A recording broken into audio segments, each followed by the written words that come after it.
આપણા વડીલો પહેલા એવું કહેતા કે ઘરમાં સોનું તો રાખવું જ જોઈએ, કારણ કે જ્યારે અચાનક પૈસાની જરૂર પડે ત્યારે સાચવેલું સોનું જ કામ આવે।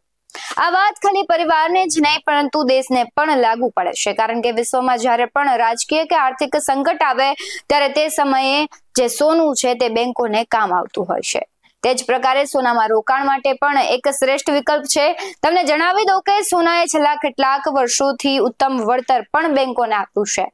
નમસ્કાર, BS9 TV ન્યૂઝમાં આપની સાથે હું ભગવતી વિશાવડિયા। જો તમે સોવરિન ગોલ્ડ બોન્ડ્સ ખરીદવાના 3 વર્ષની અંદર સેકન્ડરી માર્કેટમાં વેચો છો તો તેના પર તમારા સ્લેબ રેટ મુજબ ટેક્સ લાગશે, પરંતુ જો તમે તેને 3 વર્ષ સુધી હોલ્ડ કર્યા પછી તેને વેચો છો તો તમે ઇન્ડેક્સેશન પછી 20% long term capital gain tax લાગે છે। ડિજિટલ સોના પર હવે ટેક્સ લાગશે, કેવી રીતના લાગે આવો જાણીએ। ફિઝિકલ ગોલ્ડ અને ડિજિટલ ગોલ્ડ બંને પર એક રીતે ટેક્સ લાગતા હોય છે। જો તેને ખરીદીના 3 વર્ષ પછી તમે વેચી રહ્યા છો તો તેના પર 20% પ્લસ 8% સેસ પર લાંબા ગાળાની મૂડી પર લાભ કરે છે। જો કે ખરીદીના 3 વર્ષની અંદર વેચાય છે તો નફો તમારી આવકમાં ઉમેરવામાં આવશે અને સ્લેબ મુજબ ટેક્સ વસૂલવામાં આવશે। ગોલ્ડ EFTS પરની આવક પર રોકાણકારના સ્લેબ મુજબ ટેક્સ લાગે છે।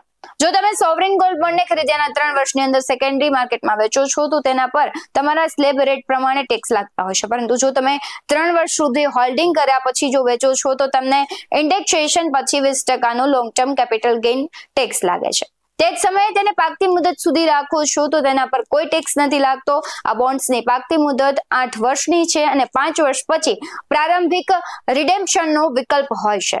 આ બોન્ડ પર મેળવેલી 2.5% વાર્ષિક આવક પર રોકાણકારના સ્લેબ મુજબ ટેક્સ લાગે છે।